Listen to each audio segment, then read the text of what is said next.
2.3, we are looking at analyzing what we call as the average rate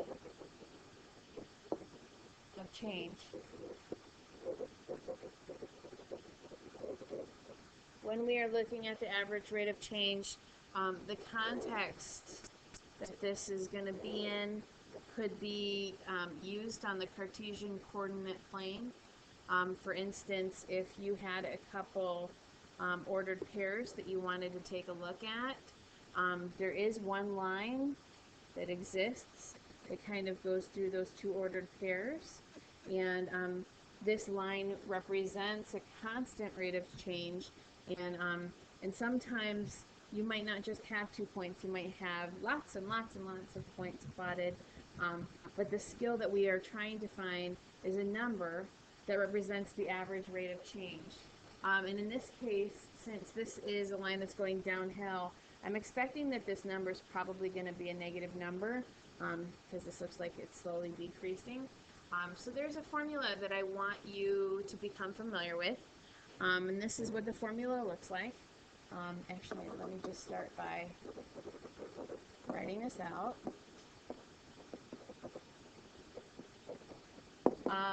We'll be looking at the change in output over the change in input.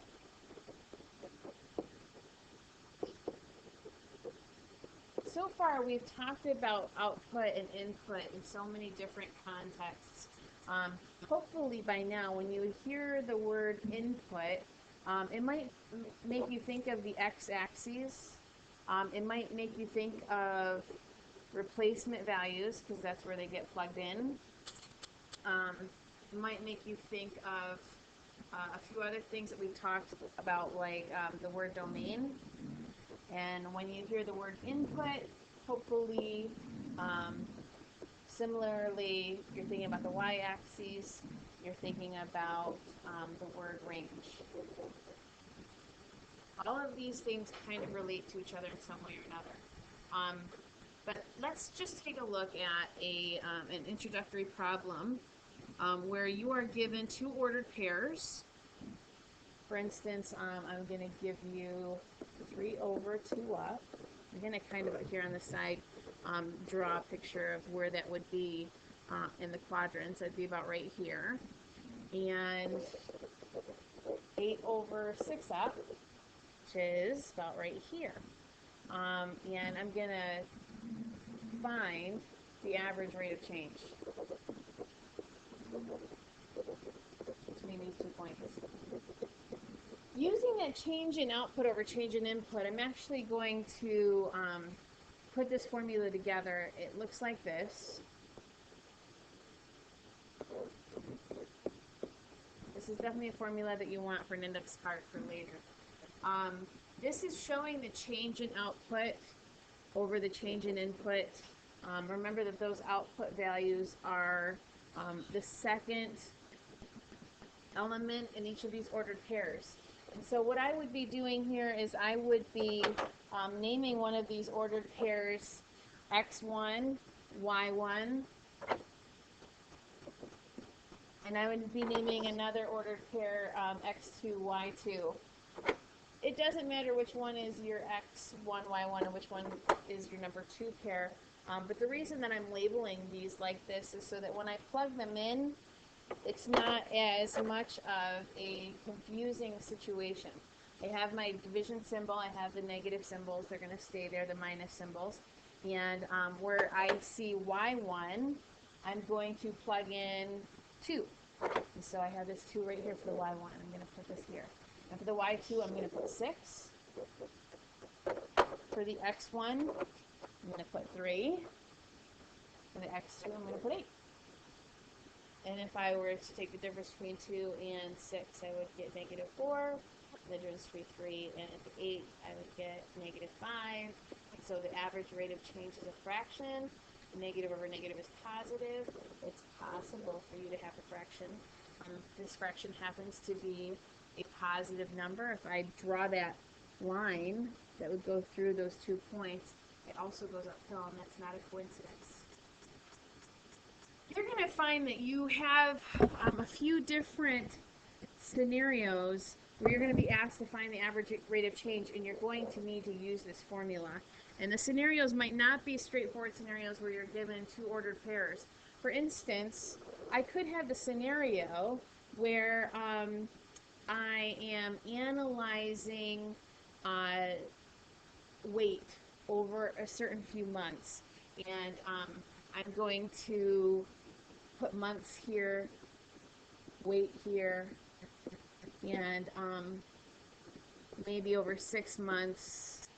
And let's say that this is a scenario where somebody's trying to lose weight and they are at 160 at 1 month, and they're kind of steadily decreasing their weight.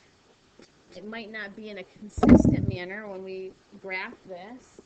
It might be graphed so that it looks more like a scatter plot, and that's okay, because a lot of people get confused when they see a scatter plot, and they are talking about finding the average rate of change. So I'm going to express this in the representation that shows a scatter plot. And obviously these are all estimations. It's not linear. For the scatter plot, you can draw a line of best fit, but we're not even going to do that. The question could be, what was the average rate of change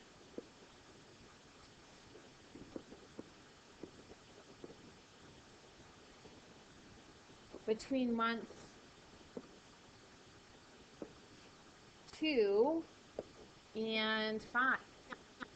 So we just picked 2 months, and these months actually have an ordered pair that I can use with my handy dandy formula, which is delta y over delta x. I haven't really introduced the concept of delta.